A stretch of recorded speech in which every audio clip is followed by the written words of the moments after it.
Bismillahirrahmanirrahim ji. This is our session number 27 in school management ji. And previously we were talking about the roles and responsibilities of a head कि head के क्या tasks होंगे, head के क्या protocols हैं. उसमें एक segment हम डिस्कस कर रहे थे कि that coordination of head with staff जी. दैट कोऑर्डिनेशन मीटिंग कह लें, कोऑर्डिनेशन कह लें, गैदरिंग कह लें, सिटिंग कह लें, whatever you call it. And specifically we were talking about what that the coordination with teacher. Clear.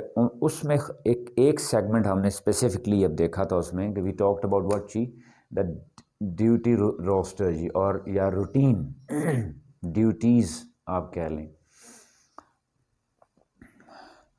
अब वो ड्यूटी रोस्टर चाहे वो मॉर्निंग असम्बली है, चाहे वो पैकअप टाइम की है, चाहे ब्रेक टाइम की है, कुछ और है.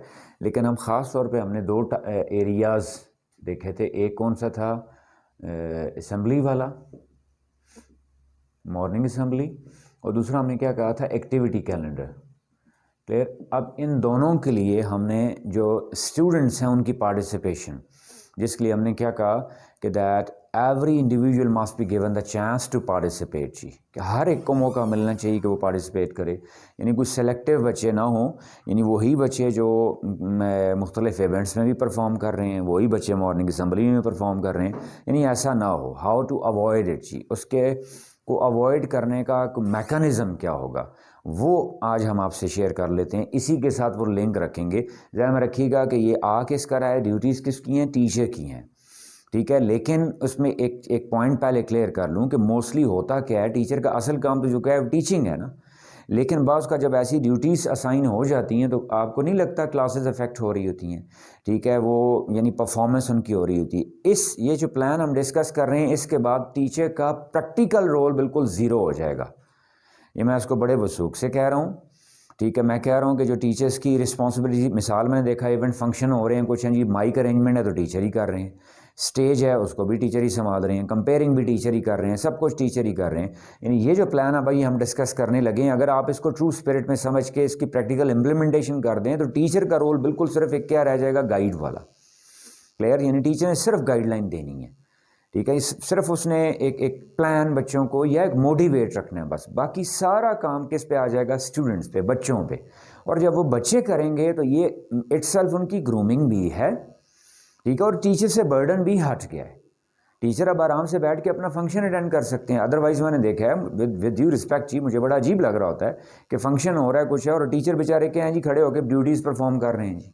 टीचर खड़े होकर जी कोई डिसिप्लिन को कंट्रोल कर रहा है, कोई चीज़ों को हैंडल कर रहा है, कोई फंक्शन को मैनेज कर रहा है, कोई एक्टिविटी को मैनेज कर रहा है. ये ऐसा कोई भी नहीं होता. ये सारे काम हमने बेसिकली करवाने किससे हैं, बच्चों से हैं. ठीक है. और वो कैसे करवाएंगे उसकी डिटेल डिस्कस करते हैं. इसको आप यूँ कह लें, स्टूडेंट डेवलपमेंट प्लान कह लें आप इसको, स्टूडेंट्स डेवलपमेंट प्लान जी.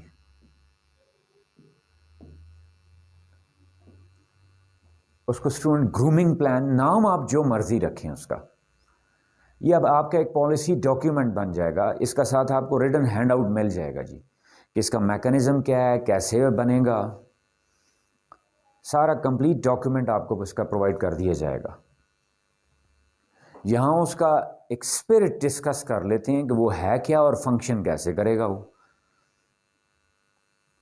अब जब हम स्टूडेंट डेवलपमेंट प्लान कह रहे हैं तो उसमें ध्यान में रखिएगा यूजुअली दो चीज़ें एग्जिस्ट कर रही होती हैं नॉर्मली. एक को हम क्या कह रहे होते हैं, हाउसेस. अब दोनों को साइड बाय साइड चला सकते हैं. सिर्फ एक चलाएं वो भी ठीक है, दोनों चलाना चाह रहे हैं वो भी हो सकता है. दोनों करेंगे तो नंबर ऑफ स्टूडेंट्स जो इन्वॉल्वमेंट है वो बढ़ जाएगी. मैं नंबर ऑफ स्टूडेंट इन्वॉल्वमेंट जो कहना चाह रहा हूं कि मेरे पास जितने पॉसिबल चंक्स होंगे, जितनी पॉसिबल मेरे पास उसकी प्लेसमेंट होगी, उतना ज़्यादा बच्चा नंबर ऑफ स्टूडेंट्स इन्वॉल्व होंगे. जितना मैं कम करूंगा उसको नंबर ऑफ स्टूडेंट्स इन्वॉल्वमेंट क्या हो जाएगी, कम हो जाएगी. अब फॉर एग्जांपल कैंपस में 600 बच्चा है, 500 बच्चा है, 400 बच्चा है, तो मैंने कोशिश क्या करनी है कि मैं ऐसा कुछ प्लान करूं जिसमें मैक्सिमम इन्वॉल्व हो जाएं. अब वो मैक्सिमम इन्वॉल्वमेंट से मुराद मैं ये नहीं कह रहा कि सारे स्टेज पे खड़े होकर तकरीर कर रहे हैं, तिलावत कर रहे हैं. अब 600 का 600 बच्चा जो है वो हर एक्टिविटी में पार्टिसिपेट कर रहा है. नहीं, वो कैसे इन्वॉल्व होंगे मैं बताता हूँ. उसको हम डिस्कस करते हैं कैसे होगा. हमने क्या कहा, नॉर्मली क्या एग्जिस्ट कर रहे होते हैं, हाउसेस. स्कूल्स में मोस्टली 3, 4 या 5 हाउसेस होते हैं। अब नंबर ऑफ हाउसेस जितने आप बढ़ाएं आपको उतना ही फ़ायदा है। फिर उन हाउसेस के लेवल्स होंगे ना। अब मैं करूं जी हाउस का लेवल, फॉर एग्जांपल एक लेवल मैंने उसका क्या रख दिया, सपोज 1 से लेके या प्री स्कूल से लेके मिसाल के तौर पे 5th तक। दूसरा लेवल मैंने उसका रख दिया 6 से लेके for example ji 2nd year तक। मैं एक मिसाल के तौर पे कह रहा हूं, मैं कोई ये नहीं कह रहा आप एग्जैक्टली ऐसा ही करें। ये अब आपके स्कूल में जैसे इसकी जो पॉसिबिलिटी आप उसको डिवाइड कर सकते हैं। क्यों मैं लेवल इसलिए रख रहा हूं कि यहां जब हाउसेस का है तो बच्चों का कुछ ना कुछ तो कंपटीशन बने ना। अब आप कहेंगे ग्रेड 1 का बच्चा है तो ग्रेड 1 का 1, 2, 3 का आपस में कंपटीशन हो सकता है, कुछ ना कुछ 4, 5 की उनका हो सकता है। या अगर आप इसको 1 से 3 तक करते हैं ये कर लें, ठीक है। दूसरा आप इसका ग्रुप अगर बनाना चाहें तो वो क्या 4 से तकरीबन 7 ग्रेड तक के जो बच्चे होते हैं तकरीबन वो थोड़ा बहुत उम्रों का फ़र्क होता है। They can compete with each other, they can participate with each other, they can group with each other. मैं जो खास तौर पे ग्रुप पे फोकस कर रहा हूं ये ध्यान में रखिएगा इसको जी, हम आगे डिस्कस करेंगे। फिर अगर आप करना चाहें जी तो 8 से 10 तक भी कर सकते हैं। फिर 1st ईयर 2nd ईयर का एक अलग कर सकते हैं आप। यानी जितने नंबर ऑफ, अब क्या है सपोज 4 हाउसेज हैं आपके, हाउसेज के हैं 4 हैं, house A, B, C, D। 4 houses आपने किसके कर दिए जी 1 से 3 तक के। इवन इसके साथ अगर आप प्री स्कूल भी ऐड करना चाहें आप ऐड कर सकते हैं। यानी प्री स्कूल से लेके ग्रेड 3 तक आप 4 हाउसेज ये बन गए। फिर इसी तरह देखें जी A, B, C, D, फिर इनके भी 4 हाउसेस, फिर इनके भी 4 हाउसेस। मैं जो कहना चाह रहा हूं नंबर ऑफ स्टूडेंट्स इन्वॉल्व्ड वो जितना मैक्सिमम मैं कर सकूं कर सकता हूं जी, या करना चाहिए मुझे जी। अब इनमें क्या है जी, हर हाउस में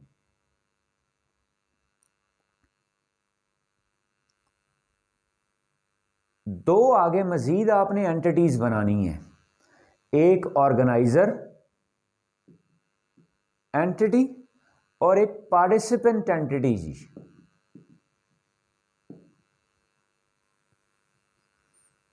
ऑर्गेनाइजर से मुराद मैं क्या ले रहा हूं जी, फॉर एग्जांपल जी हाउस कैप्टन,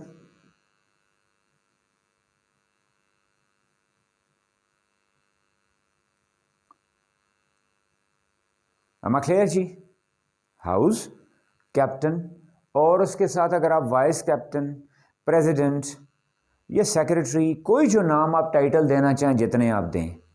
यानी एवरेज अगर मैं करूं जी 4 बच्चे अगर आप ऑर्गेनाइजर में इन्वॉल्व कर रहे हैं जी, जो 4 बच्चे इस हाउस के क्या हैं, ऑर्गेनाइजर्स हैं।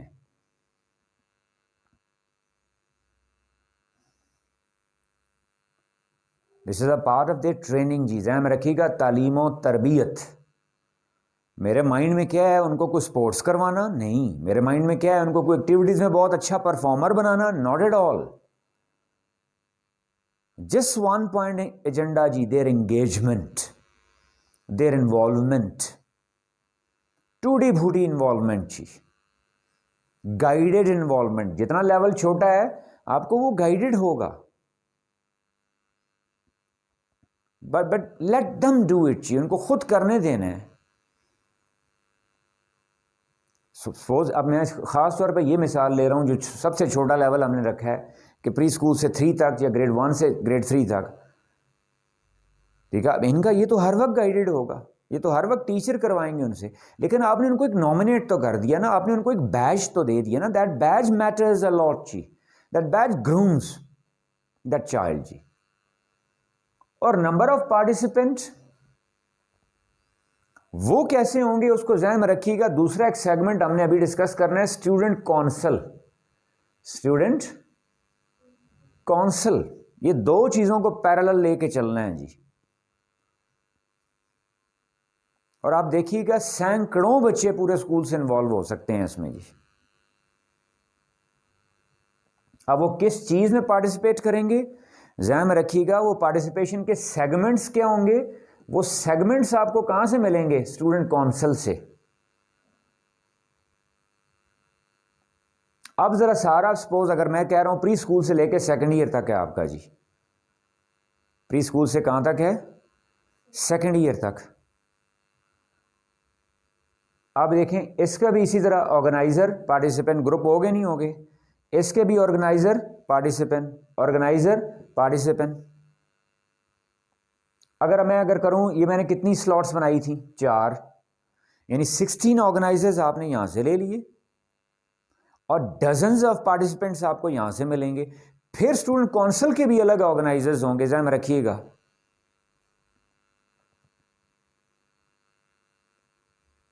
यहां तक मैं क्लियर हो गया जी? ये आपने प्लान स्केच ध्यान में रखना है, और इसमें कोई, मैं कह रहा हूं जी, बिल नहीं आता किसी का। कोई इसमें अगर बाज़ाहिर किसी को लग रहा है कि जी ये क्या है, कोई हेक्टिक चीज़ बन जाएगी, नहीं नहीं, कोई मिक्सअप नहीं। It depends upon your plan, कि आपने वो प्लान कितना अच्छा किया हुआ है उस चीज़ को, ठीक है? वो प्लान स्टाफ को कन्वेट कितना प्रॉपरली है। कि मैं फिर कह रहा हूँ उसमें चीज़ असल कन्वे क्या होनी है कि बच्चों की बस ये इन्वॉल्वमेंट होनी चाहिए। जब आप उनको इन्वॉल्व करेंगे, उनकी पार्टिसिपेशन, उनकी परफॉर्मेंस ऑटोमेटिकली इंप्रूव हो जाएगी, ऑटोमेटिकली इनहेंस हो जाएगी। वो बच्चा कभी अपने फादर से हेल्प लेगा, पड़ोसी से हेल्प लेगा, अंकल से लेगा, अपने सीनियर से लेगा। आपने उसको एक प्रोसेस में डालना है, that is basically a struggle. जब बिल्कुल एक स्पून फीडिंग पे रखा हुआ है ना हमने बच्चों को, खास तौर पर एग्री करेंगे जो हमारे स्टूडेंट्स जाके बीएस लेवल पे जाते हैं, यूनिवर्सिटीज में जाते हैं, दे फेस प्रॉब्लम्स थे।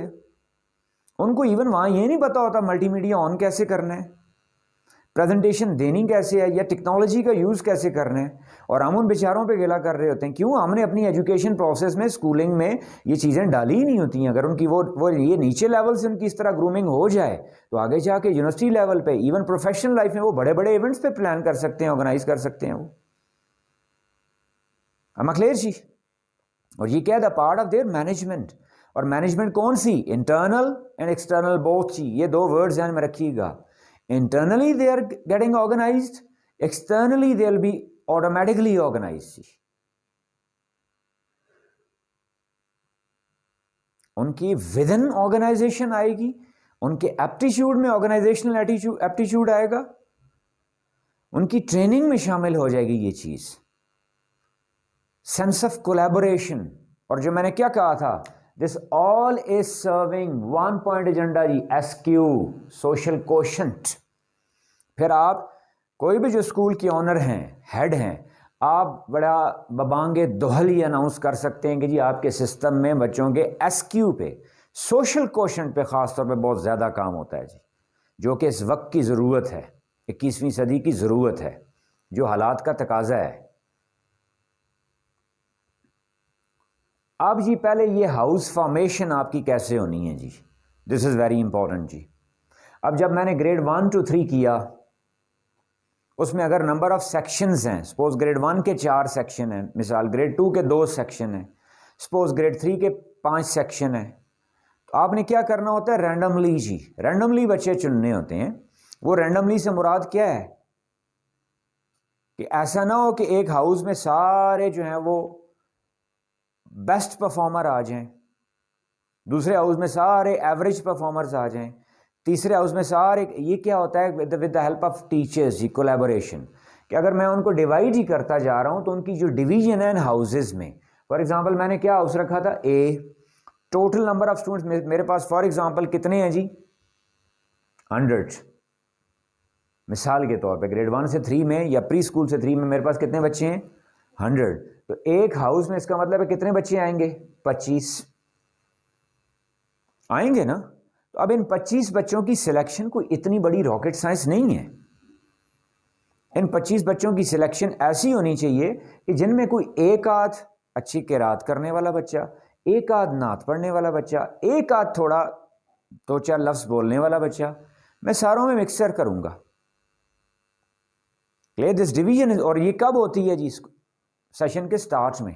और बाज़ को आप एक स्टार्ट में कर लें, वो आपको 2-3 साल चल रही होती है। ग्रेड 1 से 3 है, अगर ऑनवर्ड वो आगे शिफ्ट हो रहा है तो वही लिस्टें आपके पास पड़ी हुई हैं ना, you can transform them into the next level जी।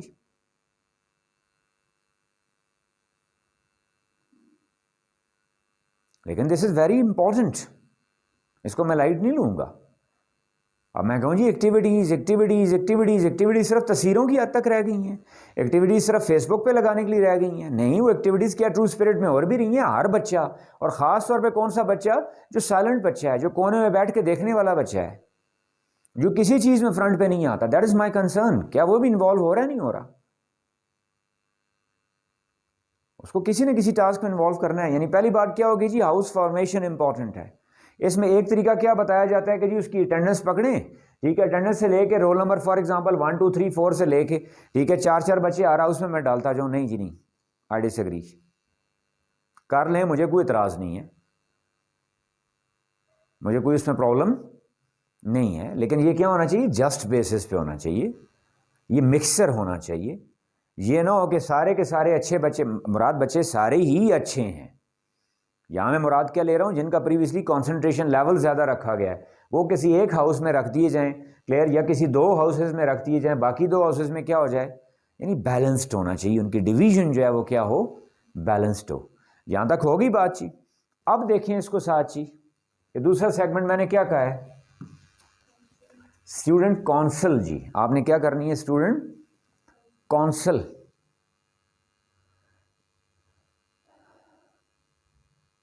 इसमें तकरीबन मेरे पास जो आ रहे हैं जी वो 10 डिफरेंट क्लब्स एंड सोसाइटीज़ आ रही हैं जी। मैं फिर कह रहा हूं आपको रिटन डॉक्यूमेंट मिल जाएगा जी। यानी एक तरफ क्या आ गए आपके हाउसेस, दूसरा सेगमेंट आपका कौन सा आ गया, स्टूडेंट काउंसिल। अब ध्यान में रखिएगा, हाउसेस रहेंगे स्टूडेंट काउंसिल के अंडर। जो ओवरऑल आपकी मेन बॉडी है वो क्या है, स्टूडेंट काउंसिल है। स्टूडेंट काउंसिल के जितने भी सारे इवेंट्स होंगे वो किसके थ्रू होंगे, हाउसेस के थ्रू। यानी स्टूडेंट काउंसिल बड़ी बॉडी है, हाउसेस नीचे उसकी क्या है, छोटी बॉडी है।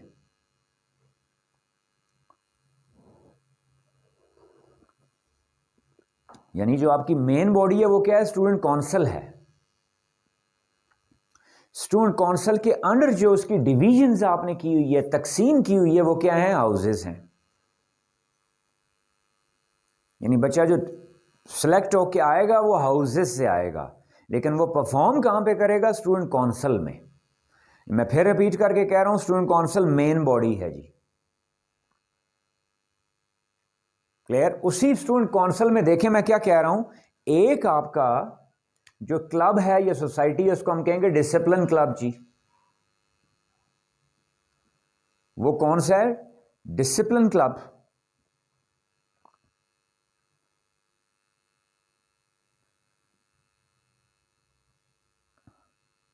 अब डिसिप्लिन क्लब क्या होता है आपका, जिसको आप प्रोक्टोरियल बोर्ड भी कहते हो या प्रॉक्टर्स भी कहते हो, आप प्रीफेक्ट्स भी कहते हैं आप जिसको।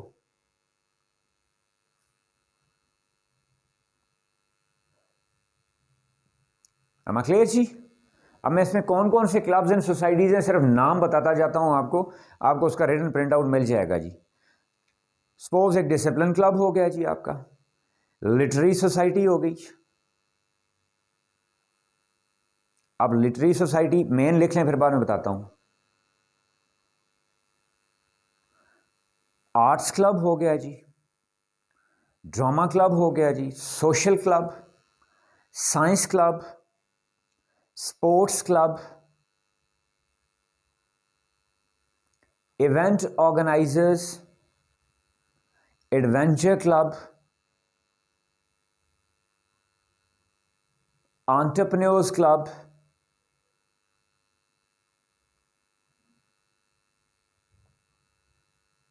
ये कितने आए हैं आपके पास जी, 10। मैं कह रहा हूं आप अल्लाह करे इसको 20 में कन्वर्ट करें, आप 30 क्लब्स एंड सोसाइटीज में कन्वर्ट करें। जितना ज्यादा करेंगे, देखिए मेरा पीछे माइंड में ऑब्जेक्टिव क्या है उसको समझिएगा जी, कि मैंने ज्यादा बच्चों को इन्वॉल्व करना है। अब जिस तरह मैंने क्या कहा, लिटरेरी सोसाइटी है, लिटरेरी सोसाइटी को आप फर्दर आप 2 हिस्सों में डिवाइड कर सकते हैं, Urdu literary society and English literary society. अब उर्दू लिटरेरी सोसाइटी है उसको मजीद आप आगे डिवाइड कर सकते हैं, किरात सोसाइटी, नात society, debate club.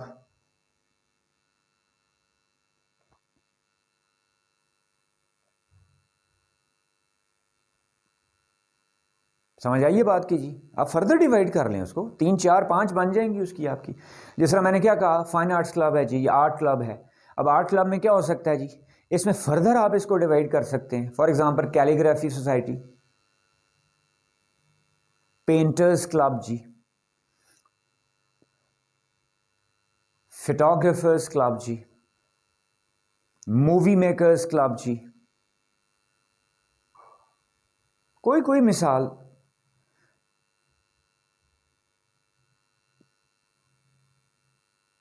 Musicians club जी, या म्यूजिकल क्लब, कोई नाम दे दें आप उसको।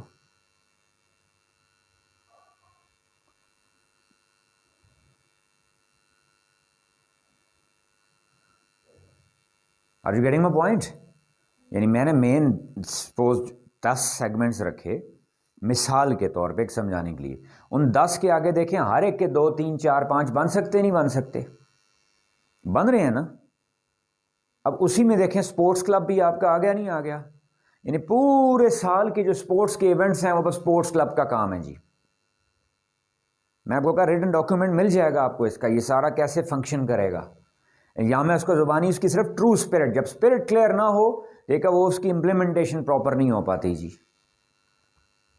जिस तरह आपने देखा बीच में एक एंटरप्रेन्योर्स क्लब रखा हुआ है आपने, वो ऐसी डिफरेंट एक्टिविटीज प्लान करेंगे जिसमें they will earn certain money even for charity purpose.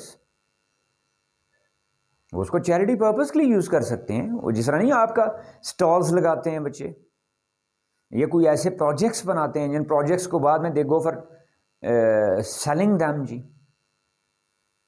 वो एग्जीबिशंस हो सकते हैं।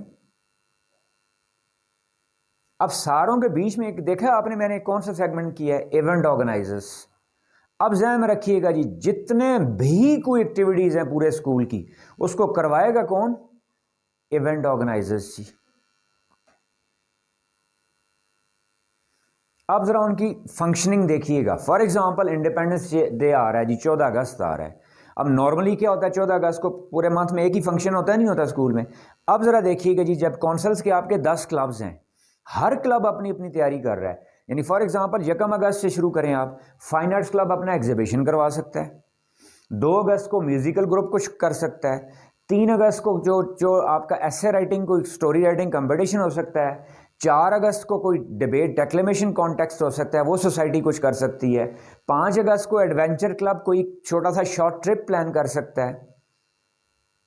क्लियर? 6 अगस्त को सपोज ड्रामा क्लब है, वो कोई ड्रामा कोई स्क्रिप्ट स्टेज परफॉर्मेंस दे सकता है। अब ये सारी अरेंज कब होंगी? कहीं ऐसा तो नहीं एक ही दिन में सारी आ जाएं। इनको अरेंज कौन करेगा जी? आपका इवेंट ऑर्गेनाइजर्स। कौन? यानी सबसे इंपॉर्टेंट जो आप कहें इसमें से कौन है? इवेंट ऑर्गेनाइजर क्लब है। इनको डेट्स भी वो देंगे, टाइमिंग भी वो देंगे। वो किस वक्त होगा? आया ये मॉर्निंग असेंबली में होगा? आपके पास चंक्स हैं, आया मॉर्निंग असेंबली में होगा, या जो आपने एक लेसन रखा था उस लेसन को क्या नाम दिया था जी आपने? My lesson. माय लेसन में हो सकता है वो जी। यानी माय लेसन को आप कोशिश करें उसको साथ क्लब कर दें ब्रेक के साथ, या वो ब्रेक से पहले हो या वो ब्रेक के बाद हो। अगर ब्रेक से पहले हो तो ज़्यादा बेहतर है, क्योंकि अगर वो थोड़ा लंबा भी हो जाए तो बीच में ब्रेक का टाइम मिल जाएगा आपको।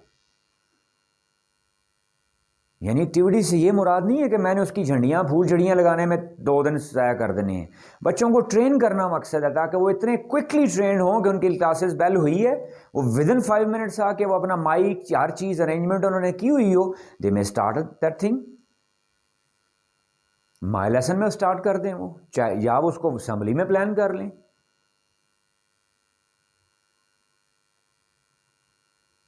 अब आप देखें जी, क्या अगस्त का पूरा मंथ ये सारी एक्टिविटीज हो सकती नहीं हो सकती? और इस सारे को कौन करेगा जी? इसकी प्लानिंग किसके पास जाएगी? Event organisers. माइक की अरेंजमेंट है इवेंट ऑर्गेनाइजर्स ने करनी है, मल्टीमीडिया जरूरत है इवेंट ऑर्गेनाइजर्स करेंगे जी। उसका डेकोर क्या होगा, स्टेज बैकग्राउंड कैसा तैयार होगा, इवेंट ऑर्गेनाइजर्स करेंगे जी। और इसमें आप जरा इंपॉर्टेंट बात समझिएगा जी, अब पार्टिसिपेंट्स कहां से चूज होके आएंगे? हाउसेस में से।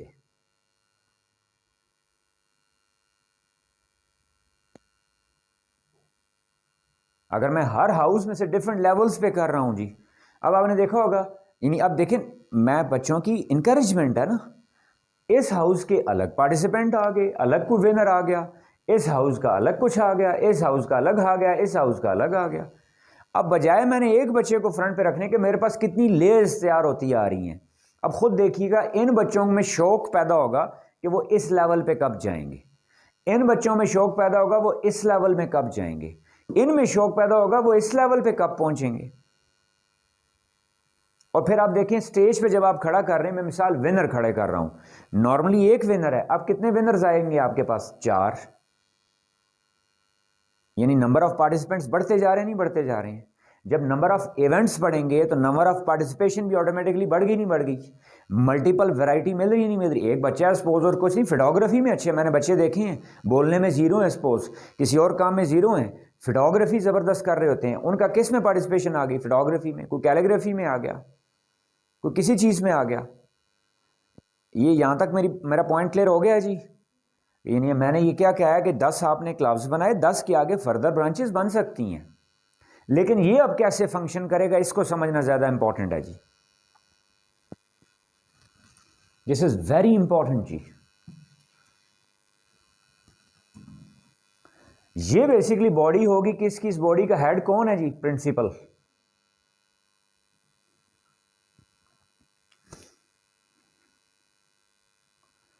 प्रिंसिपल के साथ टीम में कौन? 2 लेयर्स आएंगी जी, ध्यान में रखिएगा। ये देखें, मैं 2 लेयर्स दे रहा हूं।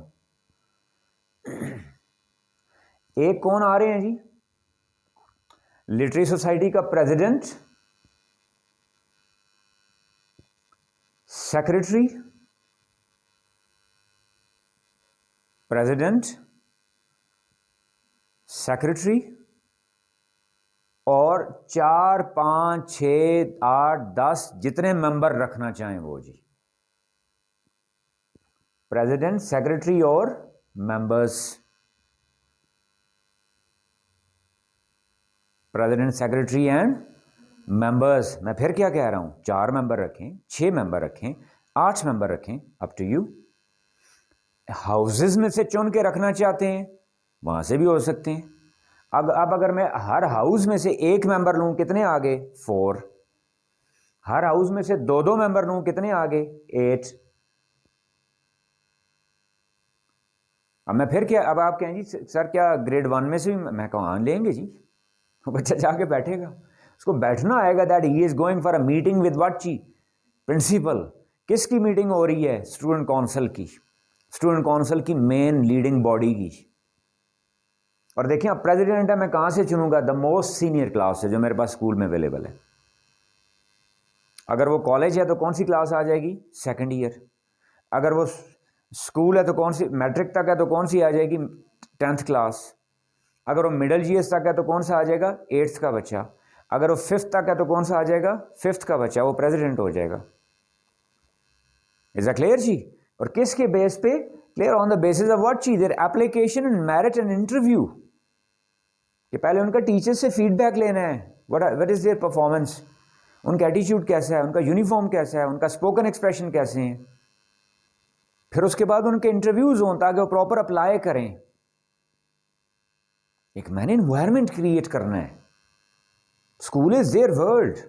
स्कूल ये नहीं है बस्ता उठा के आया, बस्ता उठा के निकल गया।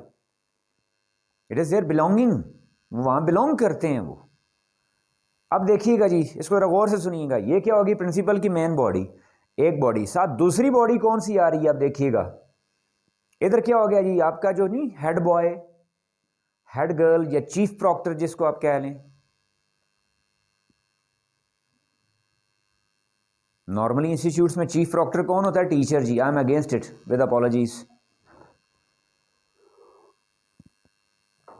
उसको आप हेड ऑफ प्रॉक्टोरियल बोर्ड कह सकते हैं, ये जो भी है, वट एवर यू लाइक, मेरा इससे कंसर्न नहीं है।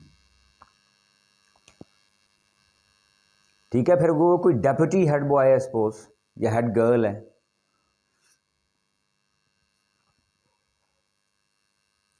अब यहां देखिए, मैं अगर बॉयज और गर्ल्स करूं, नंबर वहां भी बढ़ जाएगा, नहीं बढ़ जाएगा? फॉर एग्जांपल मैं 4 बॉयज 4 गर्ल्स कर रहा हूं, ये यहां मेरे पास नंबर कितना आया था? 8। तो अगर 8 बॉयज और 8 गर्ल करूं, कितनी प्रिंसिपल की बॉडी में कितने लोग आ गए? 16। यहाँ भी अगर मैं कहूँ हेड बॉय हेड गर्ल, फिर हाउस कैप्टन्स होते नहीं होते, हर हाउस का एक कैप्टन। क्लियर? 4 हाउसेस बने थे मुख्तलिफ मेरे पास, 4 किस्म के, और अगर सारों के करूँ तो टोटल कितने हो गए? 16। तो मेरे पास हाउस कैप्टन सिर्फ कितने आ जाएंगे यहाँ पे? 16, यानी 4 लेवल्स रखे थे ना मैंने, और हर लेवल के कितने हाउसेस थे? 4। तो 4 लेवल्स थे, तो कितने हो गए? 16। और अगर मेल फीमेल करूं तो कितने बन गए? 32। Are you noticing the number जी? यानी 32 क्या हो गए? हाउस कैप्टन्स जी।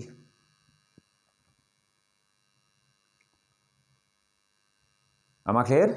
साथ अगर मैं और प्रीफेक्ट्स रख रहा हूं, क्या रख रहा हूं? प्रीफेक्ट्स जी। अब आप कहें जी ये फौज बनती जा रही है, तो चाहिए फौज ना जी, हर बच्चे को किसी न किसी टाइटल में रखना है ना, किसी न किसी चीज़ में इन्वॉल्व करना है ना, कहीं ना कहीं मैंने उसको एंगेज करना है, चाहे वो डिसिप्लिन है। अब ये 2 बॉडीज प्रिंसिपल के पास आ गई नहीं आ गई? अब ये वाली बॉडी देखें, प्योरली सारा ये डिसिप्लिन क्लब ही है या नहीं है?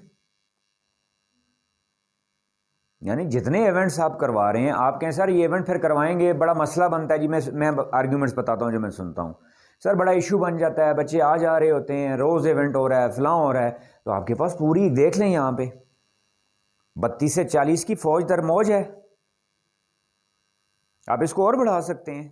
दे must be there with their own. अब ये सारे इनका काम सिर्फ क्या होगा? प्लानिंग, कि how will the students come out of their classes in lines, how will they go back to in their classes in their lines. इनका एक स्पेसिफिक ये काम है। अब ये वाली जो आपने मेन बॉडी कही थी अब इस बॉडी के अंडर जी और बॉडीज आएंगी जी। कौन सी? फॉर एग्जांपल आपने नहीं कहा था लिटरेरी सोसाइटी, उसका इसी तरह एक क्या बनेगा? प्रेसिडेंट, एक सेक्रेटरी, और साथ उसके क्या? मेंबर्स। फिर आपने क्या कहा? ड्रामा क्लब, उसका एक प्रेसिडेंट, सेक्रेटरी, मेंबर्स।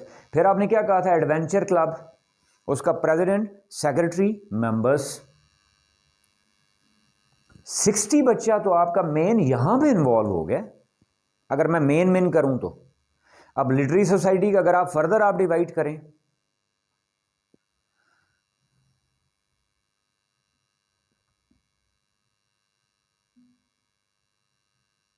पेरेंट्स बिल्कुल ठीक कह रहे होते हैं जी।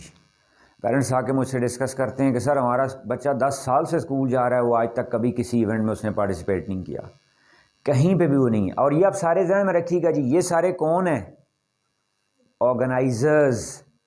लिटरेरी सोसाइटी के ये जो मेंबर्स आप बना रहे हैं, प्रेसिडेंट, सेक्रेटरी और मेंबर, ये बेसिकली कौन है? ऑर्गेनाइजर्स। ये भूलना नहीं है जी, ये ऑर्गेनाइजर्स हैं। अब आप कहें अच्छा सर ये ऑर्गेनाइज़र हैं तो क्या ये किसी इवेंट में पार्टिसिपेट नहीं कर सकते? पार्टिसिपेट मतलब किरात करना, तिलावत है, नात है, करेंगे ये पार्टिसिपेंट भी हैं, लेकिन बेसिकली ये कौन है? अब फॉर एग्जांपल जो लिटरेरी सोसाइटी या ड्रामा क्लब का ऑर्गेनाइज़र है, तो वो एडवेंचर क्लब में पार्टिसिपेट कर सकता है, वो फोटोग्राफी क्लब में पार्टिसिपेट कर सकता है। ऑर्गेनाइज़र वो किसी एक ही क्लब का होगा।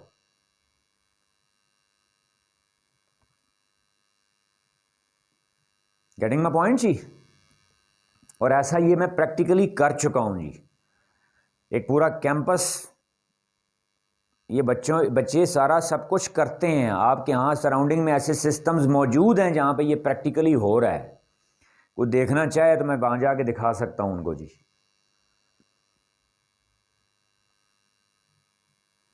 Are you getting my point? अब जरा देखिएगा इसको जी। अब मैंने क्या कहा है, ये बेसिकली भूलना नहीं है, ये क्या है? ऑर्गेनाइजर्स। क्लियर? अब ये वाले सारे जितने भी ऑर्गेनाइजर्स हैं, ये किसके अंडर आएंगे जी? जो प्रिंसिपल की बॉडी थी, जो प्रिंसिपल का मेन, जो लिटरेरी सोसाइटी का पूरी ओवरऑल लिटरेरी सोसाइटी का क्या था? प्रेसिडेंट, सेक्रेटरी और क्या? मेंबर्स। ये उसके अंडर आएंगे सारे जी। अब आप देखें हायरार्की का कॉन्सेप्ट डेवलप हो रहा है नहीं हो रहा? मैनेजमेंट का कॉन्सेप्ट डेवलप हो रहा है नहीं हो रहा? और ये सारे बेसिकली टीम किसकी है? प्रिंसिपल की। अब जरा इमेजिन करें, हम डिस्कस क्या कर रहे हैं? Roles of head. हेड के पास इतने जब लोग हो जाएं, this is all staff of head, this is strength of head. जब हेड बैठ के पहले इस बॉडी के साथ कभी कभार मीटिंग करेंगे, हफ्ते में एक आध, कभी कभार सारी स्टूडेंट काउंसिल के साथ बैठ के मीटिंग करेंगे, बच्चों का मोराल कहाँ जाएगा। और इन सारों ने क्या करना है जी, अपनी फाइल मेंटेन करनी है। क्या मेंटेन करनी है? फाइल। जिस फाइल में हमेशा हर एक एक्टिविटी का पहले प्लान होगा, रिटन प्लान, फिर उस प्लान के साथ मिनट्स होंगे उसके एग्जीक्यूशन के, जिनको प्रिंसिपल देखेंगे, हेड देखेंगे। प्रिंसिपल मीन हेड, जो भी हेड है वो अप्रूव करेंगे, फिर वो प्लान एग्जीक्यूट होगा। वो प्लान किसके पास जाएगा? इवेंट ऑर्गेनाइजर क्लब के पास जाएगा। वो उसकी टाइमिंग देखेंगे, उसकी अवेलेबिलिटी देखेंगे, उसके लिए कॉस्ट्यूम्स देखेंगे, उसके रिसोर्सेस करेंगे। अब ज़रा इमेजिन करें आपके जी कि आपके पूरे साल में शायद दिन थोड़े पड़ जाएं, एक्टिविटीज़ ज़्यादा हो जाएंगी। एक बात। और दूसरी बात, इसका जो मैंने तकरीबन रफ सा हिसाब लगाया था जी, रफ सा हिसाब मैंने रफ कैलकुलेशन की थी, तकरीबन 300 बच्चा इस सारे प्रोसेस में इन्वॉल्व हो जाता है जी। मैं क्या कह रहा हूं? ऑर्गेनाइजर्स, मैं पार्टिसिपेंट शामिल नहीं कर रहा, मैं दो चीज़ें कर रहा हूं। देखिए मैं इसको अलग करूं। ऑर्गेनाइजर्स का मतलब वो होता है जो सिर्फ ऑर्गेनाइज करते हैं, किसी इवेंट को प्लान करते हैं, उसका माइक सही चल रहा है नहीं चल रहा, चेयर सही लगी है नहीं लगी हैं, चीफ गेस्ट के लिए सीटिंग प्रॉपर है या नहीं है, ठीक है, प्रिपरेशन रिहर्सल्स हुई हैं नहीं हुई हैं, ये ऑर्गेनाइज़र होते हैं। और एक होता है पार्टिसिपेंट, जिसने जाके तिलावत करनी है, नात पढ़नी है, तकरीर करनी है, उसको हम क्या कहते हैं? पार्टिसिपेंट। ये जो स्टूडेंट कौंसल सारी आपकी बनी है, ये सारी क्या है? ऑर्गेनाइजर्स हैं। ये क्या हैं? ऑर्गेनाइजर्स हैं। अब पार्टिसिपेंट आपके पास कहाँ से निकलेंगे? हाउसेज में से। अब सपोज लिटरेरी सोसाइटी है, उसने सपोज मिसाल के तौर पे तकरीरी मुकाबला अरेंज किया है जी, 14 अगस्त के हवाले से क्या हुआ है? तकरीरी मुकाबला। अब वो नाम जो हैं वो इसको अनाउंस कौन करेगी? Literary society. इसका प्रेसिडेंट, सेक्रेटरी और मेंबर क्लासेस में जाएंगे। टीचर को अनाउंस नहीं करना पड़ेगा, वो खुद क्लासेस में अनाउंस करेंगे। और वो कौन कौन से बच्चे पार्टिसिपेट करेंगे? हाउस वाइज नंबर, उसको लिस्टें कौन देंगे? कौन अरेंज करेगा? लिटरेरी सोसाइटी का प्रेसिडेंट, सेक्रेटरी और मेंबर्स। उनकी रिहर्सल्स हुई हैं। देखो अब इस सारे प्रोसेस में देखें जी, साथ अगर एक एक टीचर, अब मैं जो कहना चाह रहा था, अब इसको वापस लिंक करें क्या? टीचर ड्यूटी के साथ। तो हर टीचर को फॉर एग्जांपल मैं कोई किसी एक क्लब का हेड बना दूं, गाइड बना दूं, सुपरवाइजर बना दूं, बस। सपोज आप हैं जी, मैं आपको हेड कर देता हूं फॉर एग्जांपल लिटरेरी सोसाइटी का। किसका? Literary society. अब आपने करना कुछ भी नहीं है, सिर्फ लिटरेरी सोसाइटी के प्रेसिडेंट की फाइल कभी कभार देख लेनी है, उसके सेक्रेटरी की, उसके मेंबर की। 5 मिनट चलते फिरते खड़े खड़े उनके साथ मीटिंग कर लेनी है।